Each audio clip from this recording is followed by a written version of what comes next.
नेहा का अपने पति से झगड़ा इतना ज्यादा बढ़ जाता है कि वो अपने दोनों बच्चों को लेकर अपने मायके आ जाती है।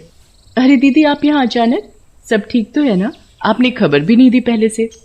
हाँ क्यों, तुम्हें कोई प्रॉब्लम है? अभी मेरे मम्मी पापा जिंदा हैं यहाँ।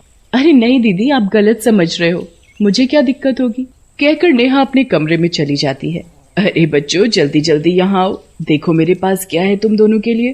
फिर वो बच्चों को टॉफी देती है। बच्चे बाहर खेलने चले जाते हैं।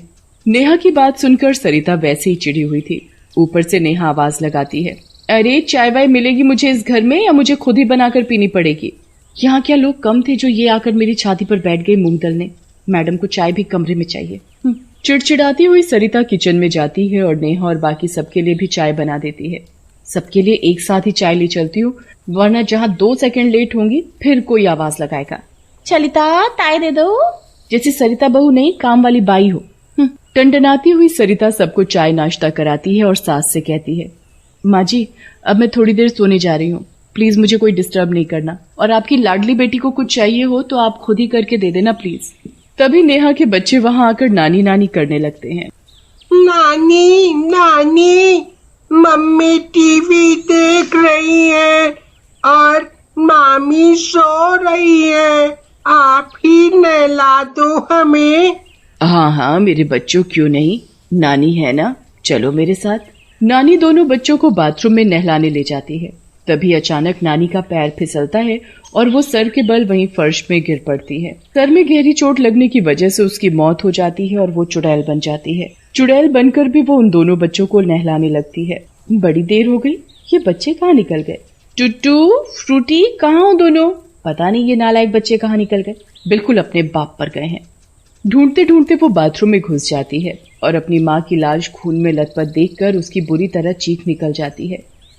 अरे ये माँ को क्या हो गया, कोई है, मेरी मदद करो। चीखने चिल्लाने की आवाज सुनकर सरिता की नींद खुल जाती है।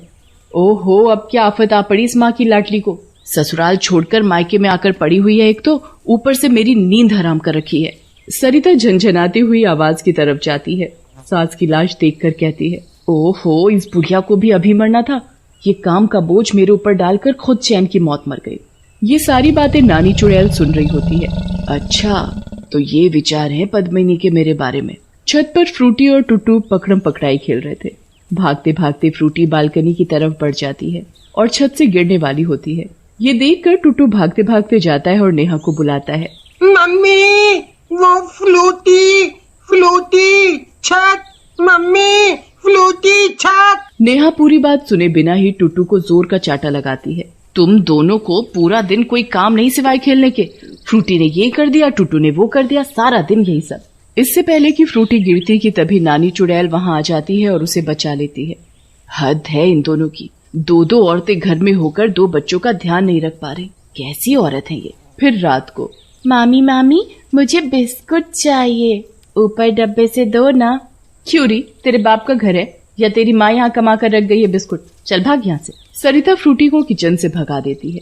ये सब नेहा देख लेती है, पर हालात को सुलझाने की जगह वो गुस्से में फ्रूटी को ही बुरी तरह पीटने लगती है।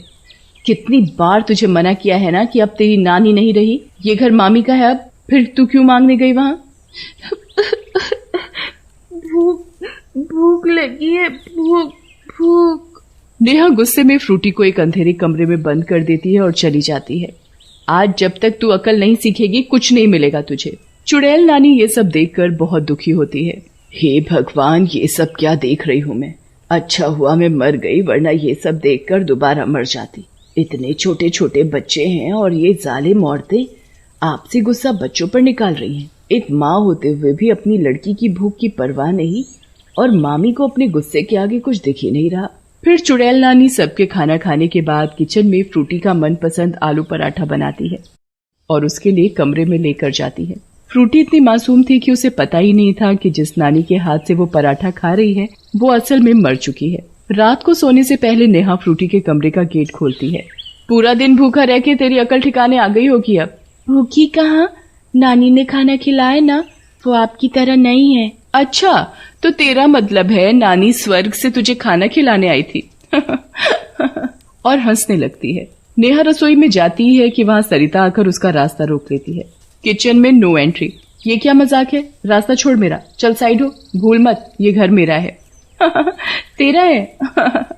तेरा था, अब बहू होने के नाते ये घर मेरा है। तेरा घर ससुराल है जिसे छोड़कर यहाँ पलंग तोड़ रही है पड़े पड़े। और उन दोनों में लड़ाई होने लगती है। चुड़ैल नानी ये सब देखकर अपना सर पकड़ लेती है। लगता है इन दोनों को सबक सिखाना ही पड़ेगा, नहीं तो इन दोनों की आग की चक्की में बेचारे मेरे बच्चे घुन की तरह पिसेंगे। चुड़ैल नानी गैस से गरम गरम कंचुली लाकर सरिता और नेहा के हाथ पर छुआ देती है। आह, मेरा हाथ! किसने किया ये? ओ करमजनी, कहीं ये काम तेरा तो नहीं है? मुंह संभाल कर बात कर। तूने खुद मेरा रास्ता रोक रखा है और कह रही है मैंने जलाया है। अरे बेवकूफ, अगर मुझे जलाना होगा तो पूरी कढ़ाई खौलते तेल की तेरे पर पलट दूंगी। बड़ी आई। फिर वो दोनों बहस से थक कर अपने अपने कमरे में जाकर जली हुई जगह पर ऑइंटमेंट लगाती हैं और सो जाती हैं। बेचारे बच्चे टीवी देखते देखते वहीं फर्श पर ही सो जाते थे। चुड़ैल नानी को बच्चों की हालत देखकर तरस आने लगता है। चुड़ैल नानी उसी वक्त नेहा के कमरे में जाती है। वाह, बस अपने मेकअप और नींद के अलावा कुछ नहीं देखना चाहती। गुस्से में नानी नेहा को जोरदार चाटा लगाती है कि नेहा भड़भड़ाते हुए यहाँ वहां देखती है। मुझे किसने मारा? कौन है यहाँ? बोलो, किसने मारा मुझे? नेहा यहाँ वहां देखती है पर उसे वहां कोई नहीं दिखता। वहां पर एक कागज का टुकड़ा मिलता है जिस पर लिखा होता है, टूटी फूटी को फर्श से उठाकर बेड के ऊपर सुला। नेहा को थप्पड़ की गूंज अभी तक याद थी, इसलिए वो जल्दी से दोनों को उठाकर बिस्तर पर सुला देती है और खुद भी सो जाती है। सुबह जब नेहा सरिता को देखती है तो कहती है, तेरी हिम्मत कैसे हुई मेरे कमरे में आकर मुझे थप्पड़ मारने की? दिमाग खोलकर बात कर मुझसे, मेरे पास इतना टाइम नहीं है कि तेरे ही इर्द गिर्द घूमती रहूं। और वहां से सरिता चली जाती है। बेटा, अब तो देख मैं तेरे साथ क्या करती हूँ। फिर सरिता नेहा और उसके बच्चों के लिए खीर बनाकर ले जाती है। टूटी फ्रूटी, इधर आओ, देखो मैं क्या लाई हूँ, गर्मा गर्म खीर, आओ आओ। नेहा जैसे ही मुंह में खीर का एक चम्मच डालती है तुरंत थूक देती है। छी, खीर में नमक, वो भी इतना!